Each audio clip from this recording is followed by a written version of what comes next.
All right. Hello, everybody. Welcome to our last panel of the day, followed by our closing speech. Let me introduce to you the panelists. Starting on the far right, Yvonne Dutton. She graduated from Columbia Law School, where she served on the Columbia Law Review. After graduation, she clerked for a federal judge in the Southern District of New York and practiced as a federal prosecutor in the U.S. Attorney's Office in that same district. She joined the faculty of Indiana University McKinney School of Law in 2012, where she is now a professor of law. She teaches evidence, criminal law, criminal procedure, international criminal law, international law, and comparative law. She's the author of the book Rules, Politics, and the International Criminal Court by Routledge. Let's hear it for Yvonne. Next to Yvonne is Stuart Ford, professor of law at University of Illinois Chicago Law School. Prior to joining UIC Law, Professor Ford worked as an assistant prosecutor at the Extraordinary Chambers in the Courts of Cambodia. Prior to his work at the ECCC, Professor Ford worked for the Open Society Justice Initiative, and he was also an associate at Fulbright and Jaworski in Minneapolis and Howry, Simon, and Arnold and White in Washington, D.C. In 2015, Professor Ford received the law school's Faculty Scholarly Achievement Award. He has served as a visiting professional at the International Criminal Court, where he helped the Office of the Prosecutor develop performance metrics for its investigations and prosecutions. Let's hear it for Stuart Ford. In addition to being a noted bass guitar player, my friend Sasha Greenwalt there, is professor of law at Pace University School of Law.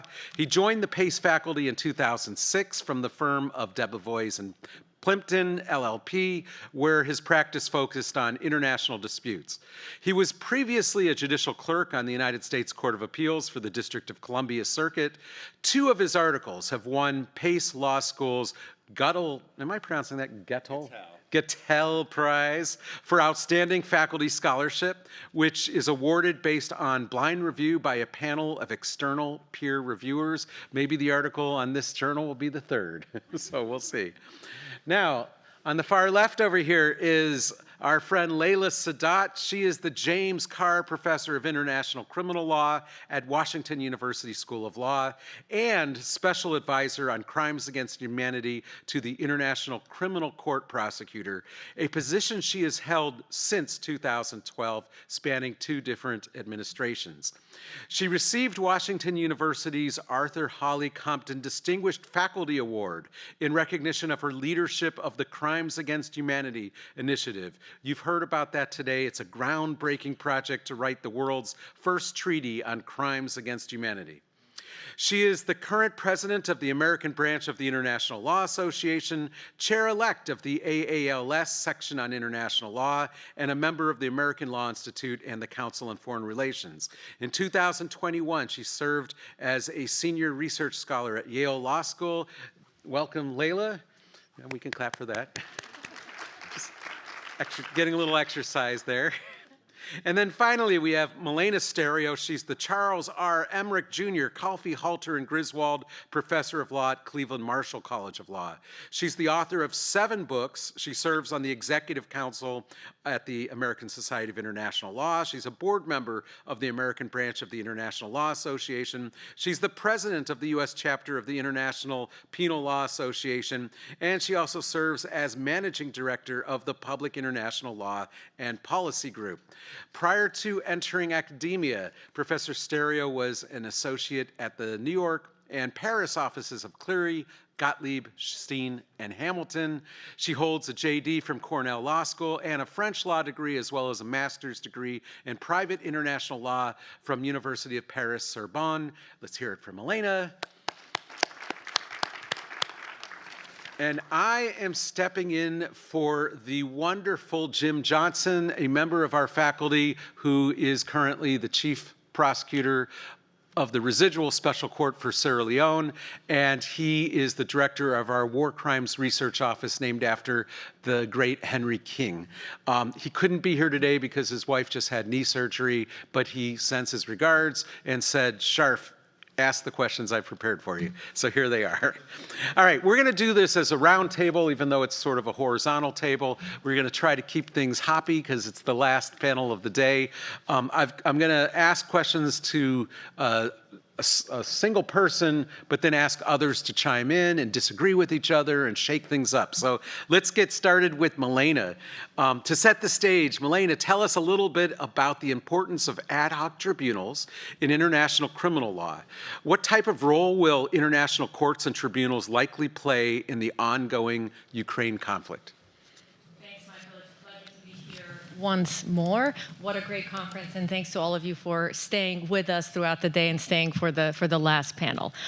So since the early 90s, we have really witnessed the rebirth of this field of international courts and tribunals, and we've seen the creation of multiple ad hoc tribunals, the Rwanda-Yugoslavia tribunals, the Special Court for Sierra Leone, the Cambodia Tribunal, the Special Tribunal for Lebanon, as well as obviously the Rome Statute of the ICC, which was negotiated back in 1998.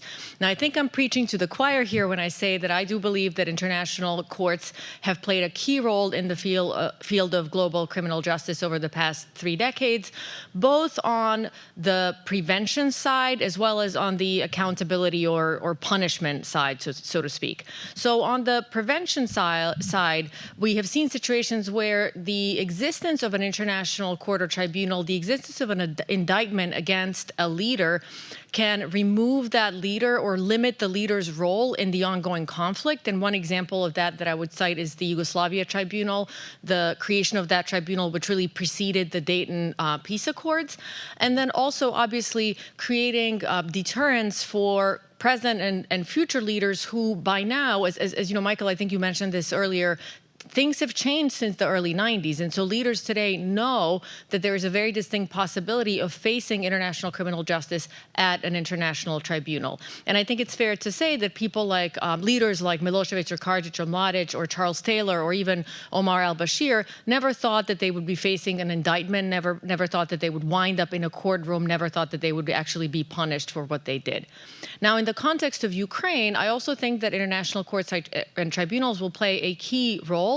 First, we know that the ICC is already fully involved. As we discussed previously, Ukraine lodged a declaration accepting ICC's jurisdiction after the Crimea invasion, and the ICC, under the leadership of the previous prosecutor, Fatou Bensouda, already opened a preliminary examination, and the current prosecutor, Karim Khan, is pursuing an investigation. So we know that the ICC is fully on board pursuing an investigation. Hopefully we'll see ICC prosecutions. We do know that the ICC has this obvious limitation in that it cannot prosecute the crime of aggression. It doesn't have jurisdiction over the crime of aggression, hence the need for a special ad hoc tribunal to be able to prosecute the crime of aggression, as Professor Jennifer Trahan has already told us about. Now, we can quibble as to how to create that tribunal, what route to take, where to go to the General Assembly, or sort of, how to do that. But I think it's fair to say that there is fairly general consensus about this issue of accountability for leaders who commit the crime of aggression. And so I do think that in the ongoing conflict in Ukraine, international courts and tribunals will play a key role. We know that Ukraine, as I think maybe Paul Williams or others mentioned this, Ukraine is excellent at lawfare. Ukraine has in a very savvy manner, used all the international mechanisms that it has at its disposal presently. And so I think it's very likely that we will see the role of international courts as very significant in the ongoing conflict. And I'm already going to depart from our script here because your explanation gave me a thought that I want to just explore with the panel, and that is this. So Milena was basically describing the roles of international justice as lawfare and how just indicting a leader can have this erosive effect on their leadership and often leads to their downfall and then ultimately them facing justice. Sometimes it takes years.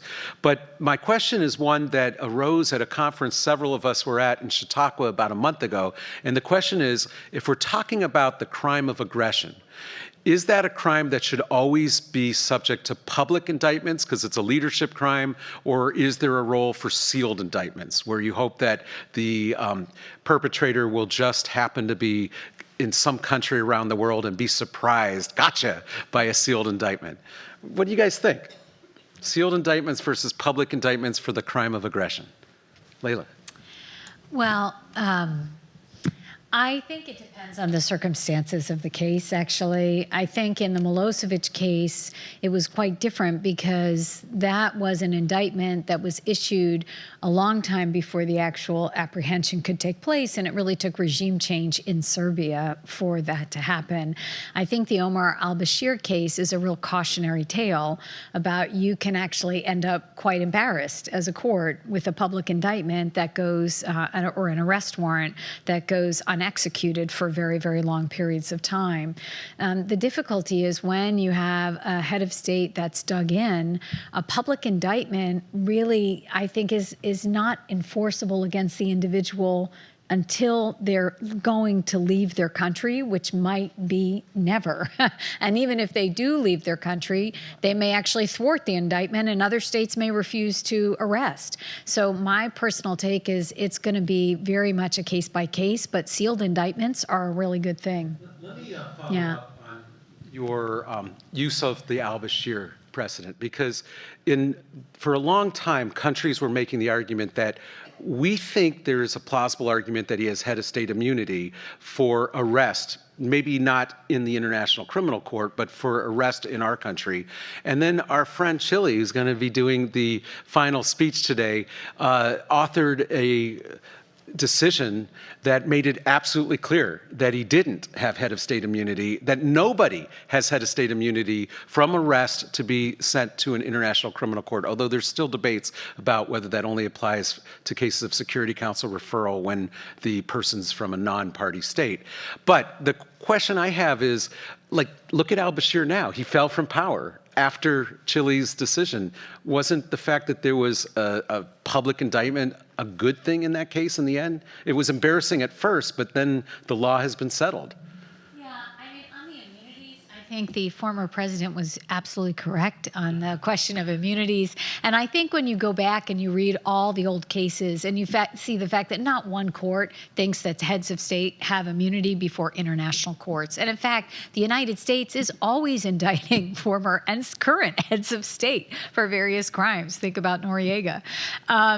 So I think the immunity question is separate, but I don't think in the Sudan case the ICC indictment was necessarily a dispositive factor. It's the fact that he was indicted for corruption in his own country. And what is true of every one of these leaders, it will be their own country ultimately, if they're powerful leaders, that will bring them down. It won't be the international arrest warrant. It'll be the fact that they've engaged in massive corruption, fraud, or misdealing in their country, not the crimes against humanity or war crimes they've committed.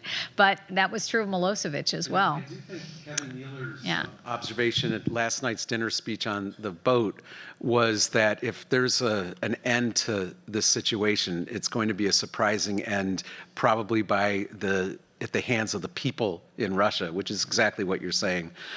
Let's do a follow-up for Milena. Are there lessons learned from the past experiences of the ad hoc tribunals? So if we're creating a new tribunal, whether in the Ukraine context or elsewhere, what can we learn from the past ad hoc experiences? What would we do differently? There's sort of lots of different details from the different tribunals, and one tribunal did it this one way or another tribunal did it another way. So instead of talking about details, let me just talk about some key themes from the past, key features that I think are really important. So first, cooperation. I think for any tribunal, for any international tribunal to be successful, it needs cooperation. It needs cooperation from the relevant state parties, from the state where the conflict took place. It needs cooperation from the international community, from NGOs. It needs cooperation from everyone in order to be successful. And again, if you think of, for example, the ICTY in its early years, when there was no cooperation from, at the time, the FRY, the Federal Republic of Yugoslavia, it was very, very difficult for the court to pursue those cases. So cooperation is really, really key. And I would add to cooperation funding. financial contributions, whether it's by member states, whether it's by the international community, are really, really key. So I would lump funding within this theme of cooperation. Next, I would say legitimacy. And I know that legitimacy is a complicated topic, but a tribunal, to be successful, needs to be perceived as legitimate, both in the eyes of the international community, but also in the eyes of the relevant people. And again, not to like go back to the ICTY all the time, but this is, for example, a feature that's been problematic in the context of the former Yugoslavia, where the tribunal even now is perceived by many as illegitimate, where we see pretty stark responses from now, Serbia and Croatia, mostly some from Bosnia, very negative reactions to, for example, when a person from their region is indicted, or very positive responses where somebody is acquitted. And we've seen studies on this by our colleague Marko Milanovic from the UK, who did basically empirical work on this and found that the tribunal is largely perceived as not totally legitimate by people in the region. And so I think if we're creating a new tribunal, we really need to think about this and what are some ways of making sure that the tribunal is perceived as legitimate. So for example, thinking of proximity as a general matter, tribunals can be perceived as more legitimate if they are located relatively close to the relevant conflict area. If the people in the affected area are aware of what's going on, can easily follow what's going on. And I think there's a lot to be said about, for example, the Special Court for Sierra Leone as a model, and all the public outreach and communications that the tribunal did in order to be perceived as legitimate. And then obviously legitimacy, as I mentioned, in the eyes of the international community, that is something that the ICC has struggled with a little bit over the past several years, and it is a big problem. It is important to think about that when creating a new tribunal. And then last but certainly not least, I would say efficiency, that a tribunal, in order to be successful, needs to have a clear strategy as to how it can run efficient, well-organized trials. So it needs to have well-trained judges, well-trained lawyers. It needs to have a management system. It needs to have a registry. But we know that tribunals that are inefficient, that are incapable of running efficient trials, also run into the legitimacy problems. So I would say that efficiency is closely linked to legitimacy. So I would say cooperation, legitimacy, efficiency as three key principles or features from the past that would be relevant towards the creation of a new tribunal for Ukraine. So I'm pondering this issue of venue, and I agree. Ideally, it would be good to be in the situation where people can go and watch the trials. In Cambodia, they would have 1,000 people in the courtroom watching these trials, and it was very educational for them. But in the Ukraine situation, you can't really have a tribunal within the range of the Russian bombers or missiles, right? So that's just not going to be able to happen, right? So then you think about, okay, like where could you have the tribunal that's reasonably close? I know, for example, Jennifer, I know in your proposal, I think it's located at The Hague, and I think that's actually linked to efficiency. And I really like that feature of the proposal, because you're basically saying there are already all these operational logistical features that would be so much easier if it's at The Hague. You could also think of, for example, Warsaw as a possible venue. I've seen a proposal which talked about Istanbul. I don't exactly know why Istanbul, but a location that's not time and time zones away, that's a relatively easy, flight or train ride or bus ride or car ride to get to. The last time I was in Istanbul, I got tear gassed by Mr. Erdogan, the president. So I'm not so sure that's the best place for that. But let me just ask the other panelists, ideas on how the precedent of these other tribunals are indicating ways that a new one should be improved. Thoughts? Stuart, anybody? I would say that I think that sometimes we present international courts and domestic trials as being like binary opposites, and I think that's not the case, right? Rather, we should see fully international tribunals like the ICC and domestic prosecutions as part of a continuum, and internationalized trials can exist somewhere on that continuum. And in fact, we're already seeing like Ukraine is being offered extensive international assistance already that is in some ways internationalizing whatever investigations and prosecutions will occur. And so the question is not whether we get a fully international tribunal, but how internationalized the prosecutions become. And they could become internationalized without an international court. Yeah, we found out some interesting things about the Ukraine when we started discussing this issue with them. We had a series of meetings with the Ukrainian Supreme Court and prosecutors. Several of the people here were on those. One of the things is their constitution is very particular that they cannot have international judges in their domestic courts. And so the best you could do to internationalize a Ukrainian court would be to have international observers, which they'll take, but not international judges. Now, usually we try to amend the Constitution in that case, but they have a provision of their Constitution that during a state of emergency, there can be no constitutional amendments. So they're really stuck with that. And that's there are interesting real world obstacles to doing what we want, to implement the best practices. Sasha, let me ask you a question. For years, the crime of aggression has proven to be perhaps the most disputed and difficult to define internationally. We've heard all about that today. What implications has the Ukraine war had on the concept of the crime of aggression? Well, thank you. And first of all, I just want to thank you so much for inviting me out to Cleveland to play with your band and on a boat and then to throw this in as well. It was just the icing on the cake. So thank you so much. And it's a pleasure to be here. So yeah, I think one of the most striking things, if we kind of go back to the big picture about this, what's been happening in Ukraine from an international law perspective has been this rediscovery of the crime of aggression. And people grasp that what Russia did was and is doing now is not merely wrong, but they grasp that it's illegal. They grasp that it's a crime, and not just legal experts. There's sort of been this immediate perception about that, and we're seeing an international response which involves significant enforcement already, not individual criminal enforcement, but very significant enforcement nonetheless. But it's also, and I do think it's important to reflect on some of the complications that come with the idea of prosecuting aggression because of this kind of liminal status that the crime has had, and which we've been hearing about today. Sort of the victor's justice at Nuremberg of aggression, then it drops out of the picture. Originally, it's a placeholder in the ICC statute.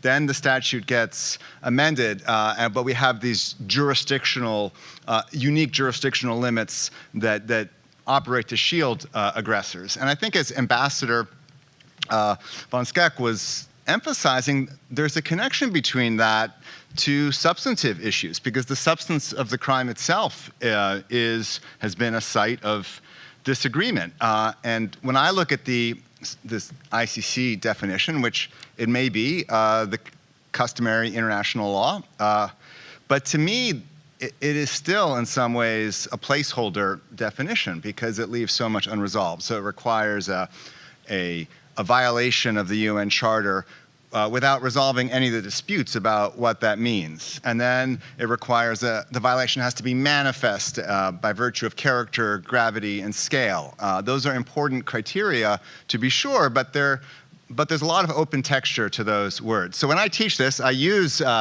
Beth's casebook, and we talk about Iraq in 2003 as a case study, which Layla mentioned, but we don't limit ourselves to that. We take a fully bipartisan approach and look at the Kosovo intervention from 1999, which was not just the US, but all the NATO powers. We look at the drone strikes, and we ask these two questions. Is there a violation of the UN Charter, or what would that argument look like at the ICC? And what would the argument look like in terms of manifest violations, character, gravity, and scale? And I think when you start to reflect on that, we start to see why this crime has been so controversial. And it's not just about power and realpolitik. I think there are very important and difficult normative questions in there. There are moral quandaries. So let me just wrap this up with a couple points. So first of all, I welcome the prospect of accountability for aggression in Ukraine. Like Jennifer Trahan and others have said, we have a clear case. If this isn't aggression, then nothing is. And we have, as Rebecca Hamilton mentioned, we have the potential of precedential value. So maybe if we have an aggression tribunal, we will get interpretive guidance on the types of cases that are appropriate for criminal prosecution. And that could potentially help states become more comfortable with ICC jurisdiction going forward once we have kind of maybe a more detailed understanding.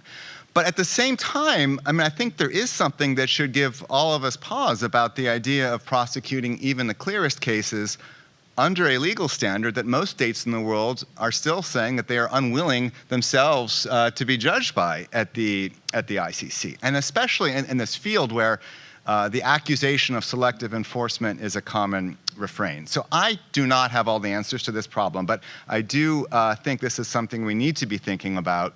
And if we do move forward with a Russia-only aggression tribunal, it's really important that we work towards a clearer consensus understanding of the crime. We can't have a Russia-only law of aggression, right?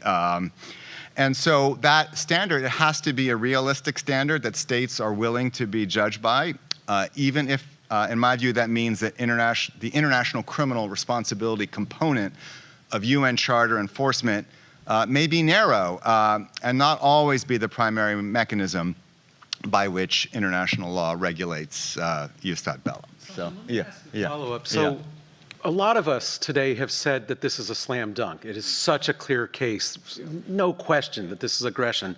But we heard in the last panel that Russia has been engaged in a lot of lawfare about its reasons for this and its potential defenses. Is that going to convince anybody around the world and potentially a judge, or are those just really pie-in-the-sky losing arguments? Yeah, it's interesting. I call, my take, I don't know what Chris thinks, I think it's kind of trolling, right, that Russia is doing. A lot of it's trying to point out, call attention to things that the U.S. has done in the past. And I mean, my sense is that these are obviously specious arguments. Yeah. There's this Nuremberg precedent about the Admiral Donitz. And yes, he used the tu quoque argument. He said, you can't prosecute me for unrestricted submarine warfare because I have an affidavit from Admiral Nimitz of the United States saying he did the same thing. Now, normally, tu quoque is rejected. You can't just win and say, I'm not guilty because someone else did it too. Two wrongs don't make a right in international law. But in that case, they said, well, because Nimitz did it and his affidavit said that he thought it was legal, then maybe the law wasn't clear enough in this case to prosecute you.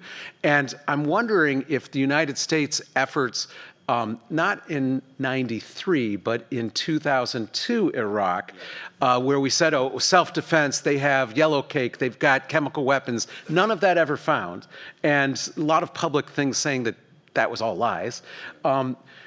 Is that enough to give a defense to the Russians? Well, I mean, I think that's the question. It's the question that Layla raised earlier, right? That we have to, how do we distinguish these? I think, I'm interested what others think. I do, Ona Hathaway in her work, I do think has presented this meaningful distinction that we have a lot of debates over use of force, but there is something about a pure war of territorial conquest, which is different. And for all the things that we could say that were wrong or illegal about the Iraq intervention, it's not that, and it's not in the same way as what we're seeing in Ukraine. Trying to process that. Although, the Russians really aren't, I guess this idea of annexing it is a land grab. That's the difference. We didn't try to annex Iraq in any way, although some people said, let's take their oil, and that would have been close. All right, one last follow-up for you. Is it a good idea to prosecute Russian aggression through an ad hoc tribunal and perhaps without Security Council authorization? What implications would doing so have for the future aggression prosecutions at the International Criminal Court? I'll just give a few comments on this. This is also something Jennifer touched on, but we do have this kind of constant push and pull in international criminal law, and also I'm sure other areas of international law, between, on the one hand, we have these kind of universalist aspirations, like with the ICC being the model of a single global tribunal. And then we have this ad hocism, which is this kind of more opportunistic model where we pursue justice on a case-by-case basis when the conditions align to let that happen. So I agree that this may not be ideal in this case, to split off aggression into a separate tribunal from the ICC investigations into the other crimes, but that's the reality, of course, when the ICC is not available. But I just wanted to point out that there are some kind of more general advantages to the ad hoc approach, so I don't think we should give up on ad hocism going forward. So first of all, just as the ICTY and the ICTR paved the way to the ICC, as I mentioned before, if we have an ad hoc prosecution of aggression here, it could be a potential precedent. And that was also kind of Justice Jackson's point in his opening speech in Nuremberg. Well, this is, we're only prosecuting the Nazis here, but he said to pass these defendants a poisoned chalice is to put it to our own lips as well. So the idea that it's important that the law that we developed be law that applies to everyone going forward.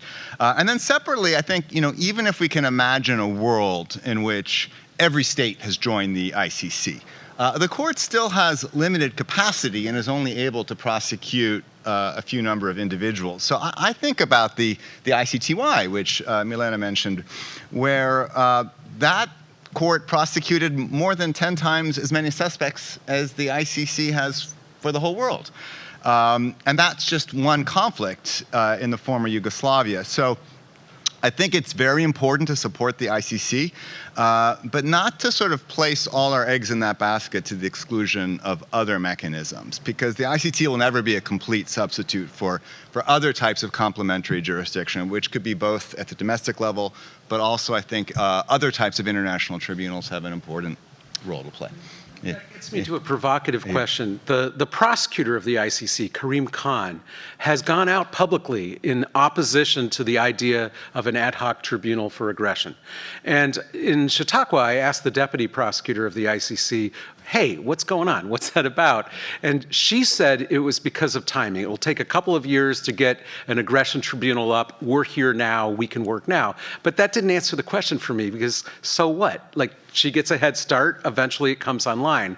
It raises for me the question of whether the prosecutor of the ICC just doesn't want an aggression tribunal because it will distract from the ICC. And I'm wondering if any of you have thoughts on that. And Leila, I will recuse you from that because I don't want you to be accused of giving us inside information. But Milena? Also, obviously, I don't know exactly what the current ICC prosecutor is thinking, but I think it's misguided to come out in opposition of an ad hoc tribunal because, first of all, the ICC does not have jurisdiction over the crime of aggression. We all know that. So it's not like there would be competing jurisdiction between the ICC and some ad hoc tribunal. Second, the ICC functions on this principle of complementarity. And if we think of complementarity more broadly, we can think of ad hoc tribunals. And then I would argue that it's in the ICC's interest to make sure that we all stand for this proposition of accountability, that the crime of aggression is prosecuted. It contributes to atrocity prevention. I mean, it's totally in line with the mission and vision of the ICC. So I can't exactly explain why the opposition, but I'm perfectly happy to publicly say that I'm puzzled at that, and that I hope that the ICC will reconsider that. I'm just wondering if it has anything to do with funding, right? Yeah. When we're talking about funding all of these various methods of accountability, right? We've talked so much, over the many past years about funding for the ICC and how there's not enough money for it. We've talked about not enough money for the tribunals and states finally complaining that, they don't want to keep funding these tribunals and all of that sort of thing. Now, with Ukraine, there has been this influx of sort of voluntary contributions to the ICC and secondment of all of these people. And so I think that's, a great thing that we're seeing that from states and organizations. But I think maybe there's some concern that if there's this whole new institution over there, that some of that might dry up, right? Which then could affect the ICC's work, right? And I think the ICC also has perhaps this idea that, even if they can't bring an aggression prosecution, they can frame the charges so that aggression is still in there, right? So Ambassador Van Schaack earlier mentioned that her travel upcoming is to a whole lot of other places besides Ukraine because these areas are still on the radar in her office. Let me ask Layla this question. Has the current focus, in your opinion, on Ukraine distracted the international effort to establish accountability for places like Syria and Yemen? Thank you so much, Michael. Yes and no.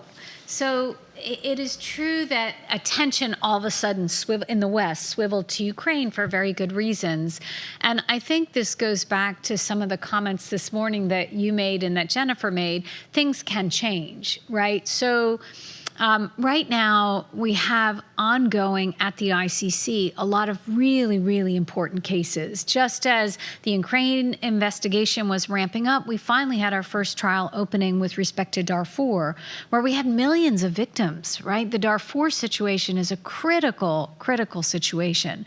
And so what's been wonderful about Ukraine, and I think this is sort of the silver lining in all of this, is the Ukraine situation has caused the states parties to the International Criminal Court, as well as non-states parties like the United States, to realize how important these institutions are and how critical a role they can play. So the voluntary contributions that Yvonne is talking about, actually, it was clear that they had to be not earmarked just for Ukraine, but had to support the mission of the ICC more generally. It's also underscored the gaps in the aggression regime and how the decision at Kampala in 2010 turns out to have been a boomerang that's hitting us in the head now because the ICC doesn't have jurisdiction over aggression.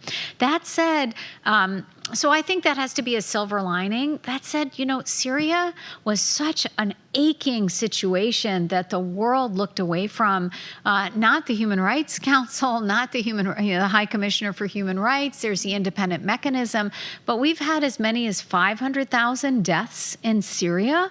And, you know, the United States was kind of not really on board with that. We did have to deal with the Russian vetoes and the Chinese veto on the Security Council.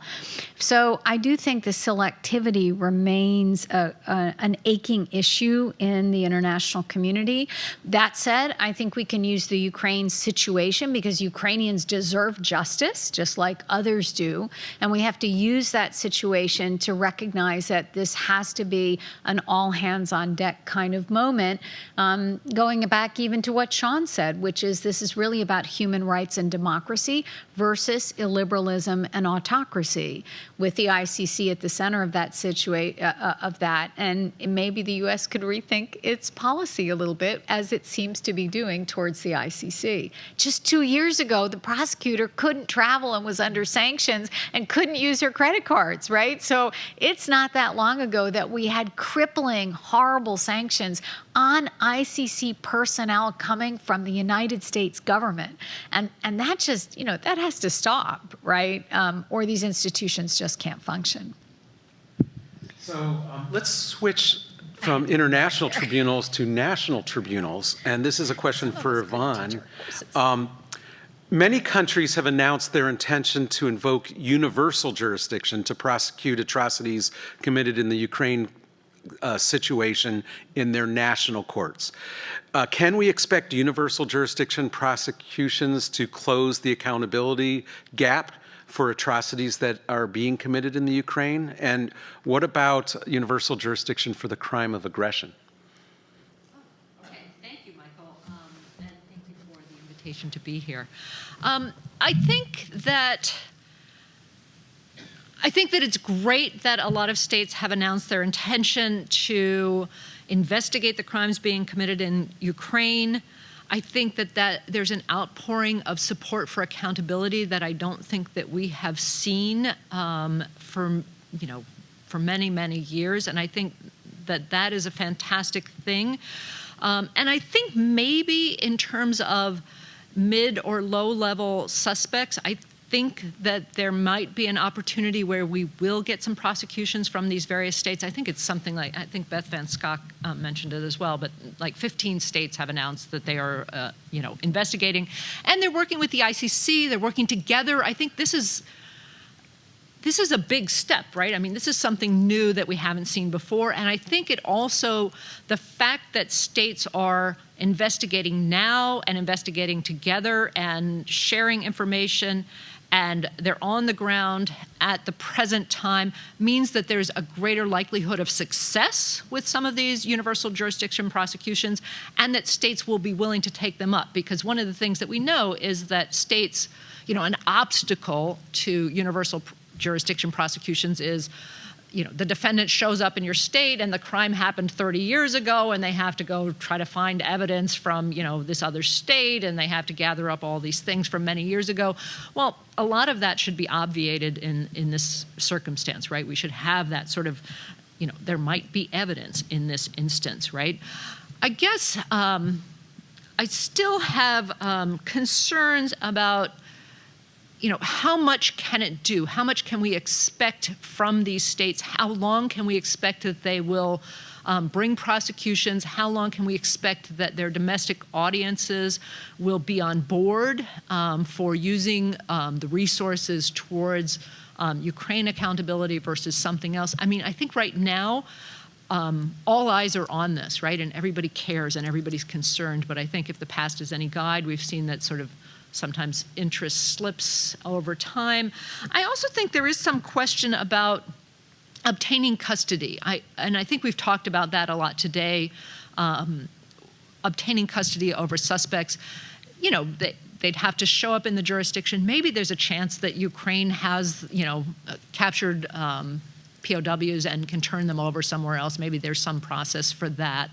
But I particularly think with high-level suspects that, unless there's this regime change that we've been talking about, if there's a regime change, who knows? Maybe suspects will try to flee to other countries.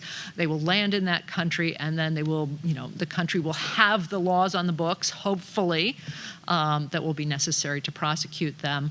But there's also the chance that many people who are able to, if Putin remains in power, will simply return to Russia and perhaps get the hero's welcome, and they will be shielded there from this, this ability to be prosecuted elsewhere. So I think those are some of my concerns. I think it's fantastic that we have this interest right now, and I think with aggression, that could be particularly difficult. We know that Ukraine has an aggression statute, so Ukraine, yes. Not every state has an aggression statute, right? And when we're talking about a leadership crime, we're coming up against, again, our issue with immunities that we've already been talking about, right? So little issue there with accountability. Let me follow up about whether it's a good idea for all these countries to start to utilize universal jurisdiction. There were a couple of countries, like Belgium, that were trying it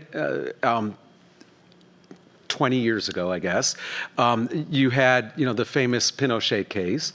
And then all of a sudden, they started indicting Castro and Kissinger and George Bush. And suddenly, the U.S. itself was putting tremendous pressure on countries to modify their laws. And a lot of them scaled back their universal jurisdiction laws and said there had to be, a national, a victim-based linkage, because the U.S. and other countries were very much afraid of it. Now, then comes around Syria, and the U.S. is going around shopping for countries to prosecute Syrians because we can't do it and the International Criminal Court can't do it. And now you've got Ukraine. Are we seeing a paradigm shift in the approach toward universal jurisdiction? I don't know if we're seeing a full paradigm shift yet. I think you're pointing out some of the contradictions we've seen in some U.S. behavior before. And I think you're absolutely right. Some of the countries that were the pioneers and really willing to go out on a limb and use universal jurisdiction against high-level suspects in particular, right? High-level suspects. That's where the U.S. and, in fact, some high-level people in the UK decided, with respect to Pinochet, right? that we should let Pinochet go back to his country. We shouldn't send him over to Spain to have him prosecuted. This set a bad precedent for other leaders. So I do wonder what the position would be if we were talking about certain high-level leaders, and if there would be a concern about having such a precedent and this, going back to a world where every time we had a foreign leader who might step foot into another country, that there might be some charges brought against that person. So I do think there's a real concern there. And that's why I think that most of the literature suggests that in the past, most times where universal jurisdiction prosecutions have been successful and haven't been challenged politically by another country are when there are lower level suspects in that regard. And let's talk a little bit about the ICJ's role in that. In the Eurydia case, that's the Belgium arrest warrant case. Of course, those of you who've studied it know that Belgium tried to have an arrest warrant go through Interpol for the arrest of the foreign minister of Congo for crimes against humanity. That goes to the International Court of Justice. And there's a couple of interesting wrinkles to that decision. One is that foreign ministers get head of state immunity. Now, that's different than getting diplomatic immunity, because diplomatic immunity really only gives you immunity when you're in a country that you're accredited to. If a foreign minister's on vacation, or like Pinochet goes to the UK to get heart surgery, they still get head of state immunity, even though they're not head of state. And the ICJ says, well, heads of state are foreign ministers and other high-level officials. And I'm wondering if that's synonymous with the same leadership officials who can commit the crime of aggression, and therefore means that you can never prosecute a leader for the crime of aggression in a domestic court because of this case. Melina, do you have thoughts on that? That's a very, very difficult issue. And obviously, anytime we talk about domestic prosecutions, we run into this immunity problem, which, to go back to Yvonne's point about using national courts under the principle of universal jurisdiction, I do think the key is going after lower and mid-level perpetrators, because you don't run into the immunity issue, because they're not the foreign minister, they're not the prime minister or the president. And I think the other key issue is having custody of the suspect. The successful cases, as we've seen, for example, in the Syria prosecutions in Germany, well, those individuals were actually in Germany, and so those courts were able to actually arrest them and build a case against them. But on this issue of immunity, I do think that anytime we're talking about a national level prosecution, if you're talking about leaders, if we're talking about the crime of aggression, I think it's difficult to get around the immunity principle. Leila? I just retaught these cases in international criminal law, and I was teaching them in 2 courses, in ICL and in my human rights course. And it really made me realize the International Court of Justice it's not a human rights court, right? It's a sovereigntist court. It is a court that deals with interstate disputes. And I think one of the best dissents at the ICJ ever written was by Judge van den Weingart in the Eurydia case. Even within the confines of Eurydia, I think you can say that the former head of state, the former foreign minister, are going to be, if you read them in conjunction with the Pinochet decision, you'll say there is no immunity for the former head of state and the former foreign minister. That said, paragraph 61 of the Eurydia decision is confusing. And I think this is, again, where Ukraine will be the kind of episode that refocuses the mind a little bit as to, did we really mean to say that, what's his name, the foreign minister who's so annoying from Russia. Yes, I'm sorry, I didn't mean to insult him. But right, it's super annoying. I mean, when you listen to the argumentation, you just want to jump in your TV screen and shake him. I cannot imagine that states will think that he is immune, even under the Eurydia decision. But you have to say there's a big discrepancy between the precedents we read coming out of the ICJ and stuff coming out of the Human Rights Committee Committee, the Torture Committee, lots of discrepancy between the jurisprudence of the ICJ, especially on questions like immunities. And, you know, many of the judges in Eurodia are former foreign ministers, just saying. So it's a very different court than the human rights courts or than the International Criminal Court, and there is no system of formal precedent in international law. So I tell my students, keep making the arguments. And even if Putin and Lavrov do have immunity under Euridia, our friend David Crane has published a list of people who should be indicted, including for the crime of aggression. And there are people in the National Security Council, and there are heads, generals that were involved in the decision-making and implementation. Would you say that Euridia, if we read it generously, goes down below the foreign minister to those people? It explicitly talks about the three, right? It talks about the foreign minister, the head of state, the head of government. Right. So I think that's the limitation. And it has that odd language in paragraph 61 about acts committed in their private capacity.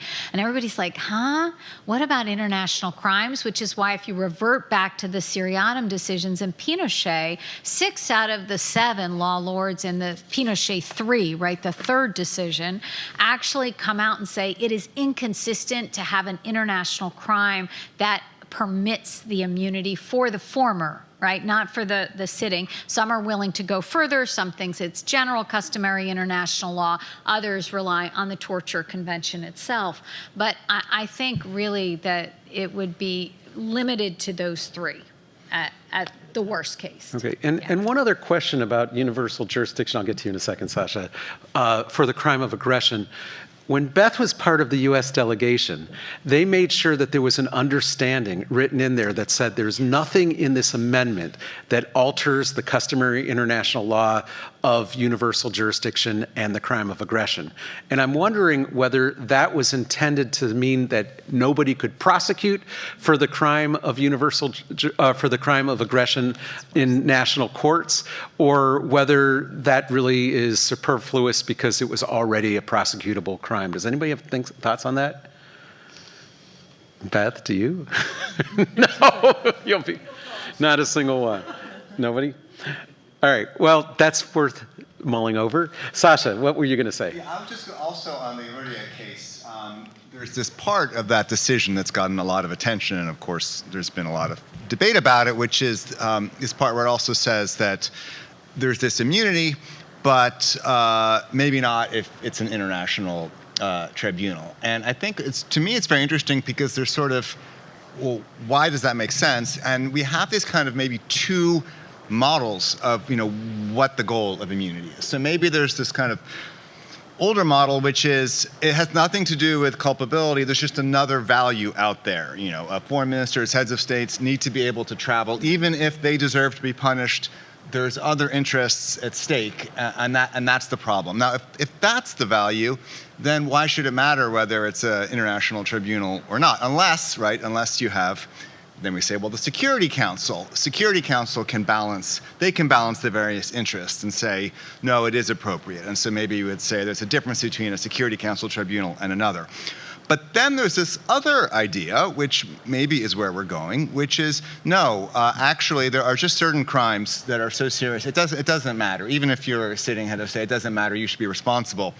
But if that's the case, that's, I think, where this difference between domestic and international becomes interesting, because if we then leave that to enforcement through universal jurisdiction at the domestic level, we have this question of how trustworthy is that process going to be on a state-by-state level, and it could be abused. And so that is where I think, like a court like the ICC, we can look to and say it's really having a broadly supported international tribunal has due process and kind of fairness protections built in that maybe can override some of that discomfort that we have about universal jurisdiction. And then that gets to the question that Karsten raised when he said there are 3 venues internationally for prosecuting the crime of aggression. One was like the proposal that's over at the EU, and so that's a partnership with European countries and Ukraine. Another one is a partnership between the UN and Ukraine, and a third is whether the General Assembly itself could do it. But the question is, how international does a court have to be to not have head of state immunity. And what if it was just a small coalition of states that joined together? Thoughts on that? You've written the ICC moot problem many years, which I'm involved with. So whenever this comes up and the students argue that it's an international tribunal, I say, are you saying that two states could get together and just create like a bilateral tribunal and, hey, we're international and now we can prosecute whoever we want? So it's an interesting I should mention that. Okay, go ahead. You can go back to Bassuni, right, who wrote literally the book on this, but essentially the distinction that these are international crimes, right? They're crimes created by international law. They're not transnational crimes created by treaty. Witness, crimes against humanity is an international crime, and it doesn't have a treaty. I'm trying to fix that.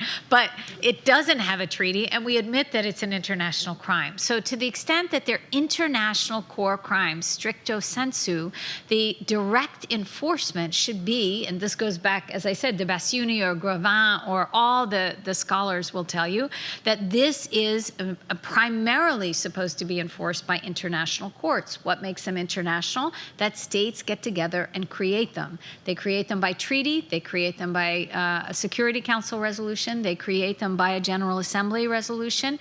And that we look to law of international organizations. You don't have to have 193 states to have a legitimate, credible international organization. So I think that it's not as difficult. That question which comes up in these hypotheticals really isn't coming up in practice, actually. It's a straw man that's being used to sort of attack the general principle that international community has the right to create international courts to adjudicate international crimes. I don't think it's not purely hypothetical, because in the Special Court for Sierra Leone, they had a hybrid court that had a majority of international judges and a minority of domestic judges, and it was created, by an agreement and a treaty. But the decision of the appeals chamber was there were enough international judges, and the prosecutor was international, to make it an international court, and that adds some more confusion to that, if that's a precedent. And I know Chile's going to address this, but potentially, because this is all part of his new book and what he wrote about in his decision. I will clarify something that Sasha said, just for those of you who don't know. One of the hats I wear is 10 years ago, I founded, together with Leiden University and Pace University, the International Criminal Court Moot Court Competition. And every year, I'm asked to write the problem together with a committee that includes many of the people sitting up here. And what we try to do is use it as a judicial laboratory to test out some of these hypotheticals. And a couple years ago, we tested this very one out that Sasha was mentioning. This year's problem, which just was released, is about whether the court can prosecute ecocide. So exciting stuff. Let me get to Stuart for the last question of the panel before we open it up to Q&A. Do you think, Stuart, that we are in a new Cold War? This is the question that keeps coming up in every panel. And if so, how will it affect the role that international courts and tribunals will play in the world? Yeah, so I went a little off topic. I didn't write about international courts in my paper. I wrote about the Cold War more generally. And many of the points that I would otherwise make, Sean made earlier. So I will say that I do think there is a Cold War. And I think but I used 4 criteria to determine whether we're in a Cold War. It has to be, first of all, obviously a Cold War, thus no direct hostilities between the participants, but it also has to be between global superpowers. It has to be ideological in nature, and it has to be under the threat of a nuclear war. And those 4 criteria are essentially the 4 criteria that are the hallmark of the original Cold War between the US and the Soviet Union. And I think by those criteria, we are in a Cold War with China. Now, Not Russia? well, not Russia, because they're not a global superpower. They're not. I mean, militarily and economically, they don't qualify under either prong. Now, they are in an alliance of convenience with the Chinese, which I think we are in a conflict with Russia, but I wouldn't, if it were just Russia, I would not call it a Cold War. But the fact that they have more nukes even than the United States, is that a factor? I mean, it is a factor making one a global superpower is access to nuclear weapons, but it's not the sole factor. And I think the ability to project military power outside of your immediate geographical area and economic strength are the principal ways in which we think about global superpowers. And on those measures, Russia is not a global superpower any longer. And if anything, the war in Ukraine has demonstrated that quite effectively. But you think we are in a Cold War with China? Yes. And arguably the most difficult point there is the threat of nuclear war, because for those of you who've been following Chinese nuclear policy, they've committed explicitly to a no first use policy, right? So at least on paper, they have said, we will not use nuclear weapons first, only if somebody uses nuclear weapons against us, then we'd consider it. They also have at least historically not been as militarily adventurous as either the US or Russia. However, I think we're seeing indications that that's changing. China is not going to reconsider formally their no first use policy anytime soon, but they've begun to make nuclear threats. Not to the same level that Putin has, right? I mean, Vladimir Putin has been threatening people left and right with the threat of nuclear weapons, but the Chinese have been doing it more subtly as well. In May 2021, for example, after the Prime Minister of Japan said that Japan would aid Taiwan if China invaded, the PLA, or a website associated with the PLA, issued a statement saying essentially they would nuke Japan back into the Stone Age. And then they said they would use nuclear weapons continuously until Japan's unconditional surrender. Now this was later pulled, and it was never like the official policy of the PLA, but you can see other instances where CCP affiliated or PLA affiliated individuals and organizations have been making nuclear threats. Australia was the subject of a similar nuclear threat just last year when they indicated that they would buy nuclear submarines from the US, which could, in theory, threaten Chinese naval vessels in the South China Sea, and senior Chinese officials responded with not too subtle nuclear threats. So you know how people say historically, when we dropped the bombs on Hiroshima and Nagasaki, that was really not about Japan because they were ready to surrender. It was about sending a signal to Russia. Do you think that what we're doing in the Ukraine is at all about sending a signal to China? I mean, I don't think it was conceived that way. I think we're reacting in Ukraine. This isn't a proactive policy choice by the U.S. I think we're reacting to what they're doing. And I think more broadly, though, I mean, while all the focus is on Ukraine now, in the long term, the focus is going to be on China. And in terms of long-term competitors, they're definitely a long-term competitor. Whether they're a long-term threat or not is a question that we'll see in the next decade or so. But they definitely have the potential to be a long-term threat, both economically and militarily. And their goals, particularly in Taiwan and South China Sea, are at odds with U.S. goals and in ways that could bring us into conflict with them. And just as a follow-up, how is the Cold War with China going to affect international courts and tribunals? Yeah, I'm not sure. I'm not sure I know how to answer that question. The Chinese, I think Hannah was saying earlier, the Chinese have presented to the outside world this idea that that they like international law, that they're followers of international law. At the same time, they have a very strong focus on territorial sovereignty and this idea of non-intervention, which makes them obviously hostile to international courts because they could intervene in Chinese affairs, and so they've been hostile to the ICC and others. I don't see that changing, so I'm not sure that I wouldn't expect to see China participate in any meaningful way in international courts, at least in the foreseeable future. Now, I'll tell you a really weird thing. So I spent a lot of time in China because we have a bunch of Chinese partners. We recruit a lot of Chinese LLMs. And I give speeches about international criminal law. That is the #1 area of law that the Chinese are interested in, international criminal law. I don't know what that's about. I mean, maybe it's defensive, but they're very focused on it. It's not like they're ignoring it. All right, let's open this up to questions from the audience. We have 15 minutes. Just approach the microphone, please. And the microphones will come around to you as well.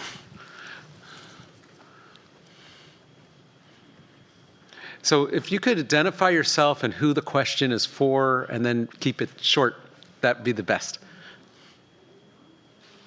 I can't hear you.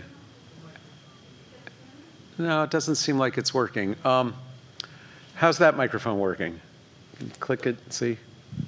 Oh, this one's working. Can you run over with it for a second? Thank you. Sorry to make you exercise.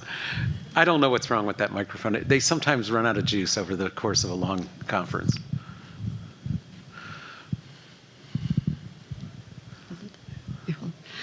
Hi, can you hear me now? Yeah. My name is Irina, and a community member. And my question is, I don't know who would be the best person to answer this, but when atrocity happened in Bucha, and people who committed atrocity came back to Russia, they were personally rewarded by Putin with some kind of a Medal of Honor, whatever it was. Could this link Putin to the crimes in Bucha? I think a bunch of people here could. Answer that. Who wants to? Thanks, Stuart. I mean, it depends on what Putin knew at the time that the medal was given, right? I mean, you have to prove that he either knew about it, and intended to sort of reward those criminal activities. So I think it could be evidence of a involvement by Putin, but I don't think it's like it's not per se evidence. It would a lot depend on sort of what he knew when he issued those medals. That's my first thought, anyway. Dave, do you have a microphone? No. So we have about 200 people watching this on remotely, and they need to hear it through the microphone. That's why we can't do that. All right, I actually wanted to pick up on your last question to Stuart, so this is for Stuart again. But Stuart, you said, I think, well, let me put it this way. I agree with you totally that China does not want to subject itself to international courts and tribunals. But I think there's another way of framing the question. Do you see any evidence that China is hostile to international courts and tribunals as they apply to the rest of the world? Right?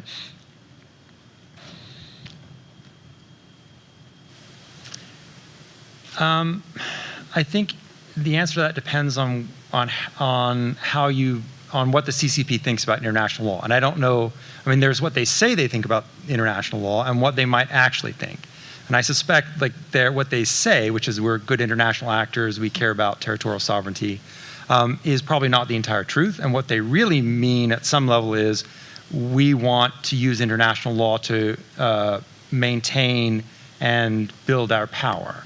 And if they can use international courts to do that, then they'll probably cooperate. And if they see international courts as being either a threat to or a restraint on their ability to exercise power, then they will probably be hostile.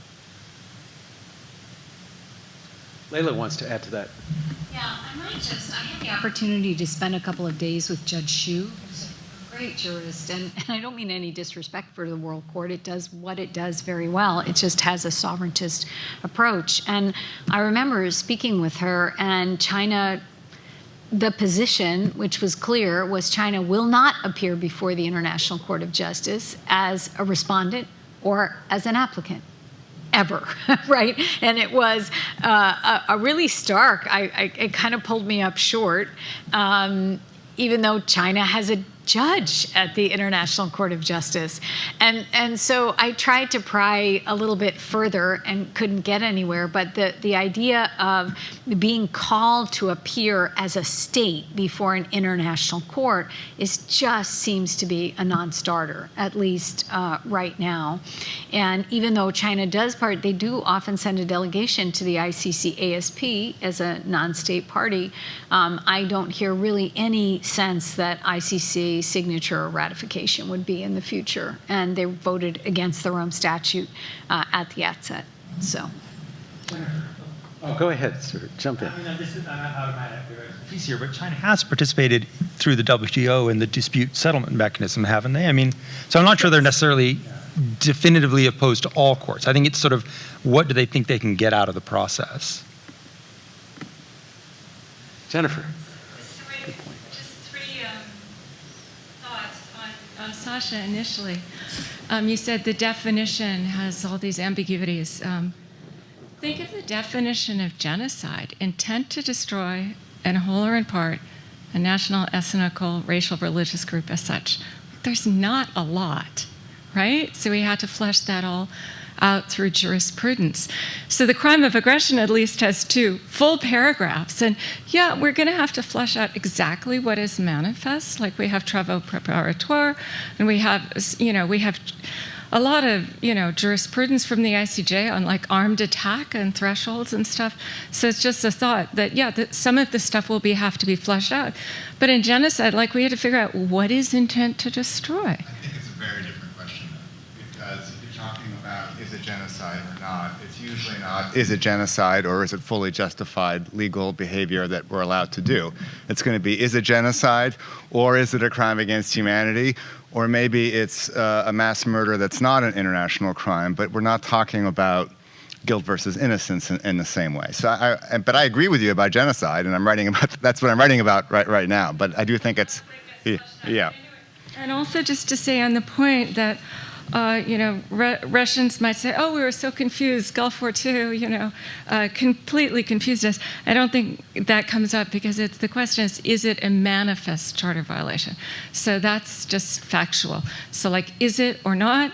And I don't think, So it has to be, so it would be, is it clearly a violation? And then and that's the standard and character. So, but then that goes back to the other examples. How many of those were?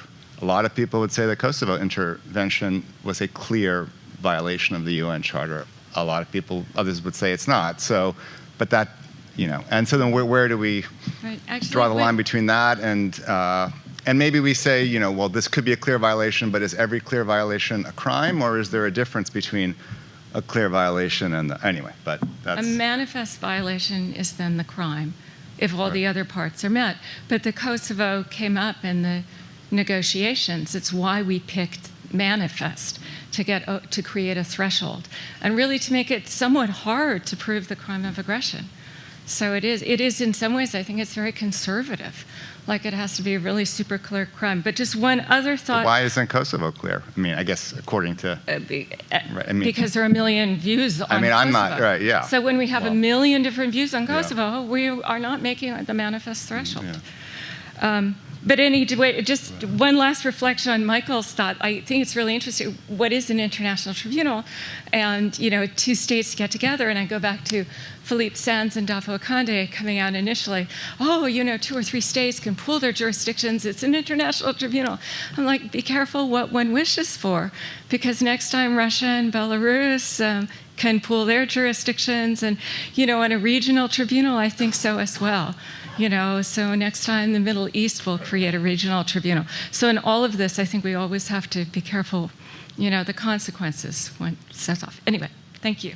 Okay, excellent observations. So we have 5 minutes left. I want to put a question to anybody on the panel or all the panelists, and that is, what do you think the future holds for the International Criminal Court based on the fact that it is engaged in the Ukraine conflict? So is that going to be good for the ICC? Is it potentially going to be bad for the ICC? What do you think the future holds? Anybody? Elena. I bet Yvonne will agree with me on this one. We're actually co-authoring a piece on this particular issue, but I think that the Ukraine crisis can actually be an opportunity for the International Criminal Court to enhance its own legitimacy, which had been, I won't say under attack, but it certainly had been questioned over the last several years. And so the fact that we're seeing so much state support for the Ukraine investigation could be a turning moment for the ICC to sort of take that state support, but then to try to build upon it and to try to create a broader support, not just for the Ukraine investigation, but for the court as an institution in and of itself. So I really do see potential for the ICC to, use this Ukraine moment, if you will, to enhance its own legitimacy. I do think it will be a good thing for the court. I wish it weren't, I wish it weren't so. Obviously, I wish it weren't happening, but I do think that if I were at the court right now, I would think of ways to use this opportunity to rebuild its own legitimacy. I will say they have brought in Brenda Hollis, who many of us know. She was the chief prosecutor of the Cambodia Tribunal. Prior to that, the chief prosecutor of the Special Court for Sierra Leone.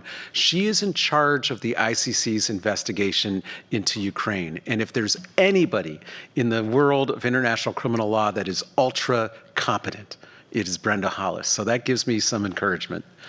Other thoughts? Stuart. I'd like to answer it as sort of from the perspective of somebody who might work at the ICC. Like if I were a prosecutor at the ICC, I would say that that question is irrelevant.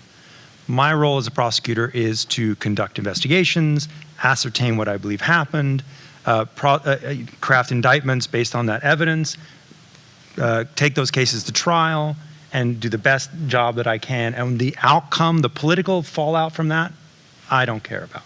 My job is to do that and do it very well. Of course, that's what the prosecutor should be focusing on, but we're talking about bigger picture here. What does the academic community, the diplomatic community, history focus on? Layla. I think, Stuart, that was Fatou Bensouda's mantra, which is without fear or favor, right? It was really without fear or favor, which is what landed her on the wrong side of U.S. sanctions.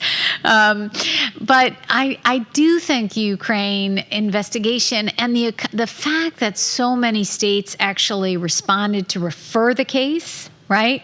That when the prosecutor said, I've got it under preliminary examination, but I can't go forward unless a pretrial chamber approves it, unless I can get a state referral. And immediately we had, I think, ultimately about 41 states step up to the plate to say, we're going to refer. I think that's a huge sign of confidence. And it has given, I can say that it has improved morale, to be honest. Just that small fact that states are willing to provide funding as opposed to this zero budget, which was absolutely crippling to the institution, states willing to refer. It has really given the court, it's an intangible, but it's a real benefit to have that sense of mission, to have that sense of being appreciated. It helps to build morale, to say, hey, this is why we created this court, so it could immediately react to a situation exactly like Ukraine. And I think it's been a real positive for the ICC. And I had heard rumors, I'm sure all of us did, that in the al-Bashir case, the ICC's prosecutor rushed to get the indictment out, and that if he actually came to trial, that's going to be a bit of a challenge to get the case together. But in this case, there seems to be so much evidence that has come in that Beth mentioned that they're going to have a problem that they have too much evidence.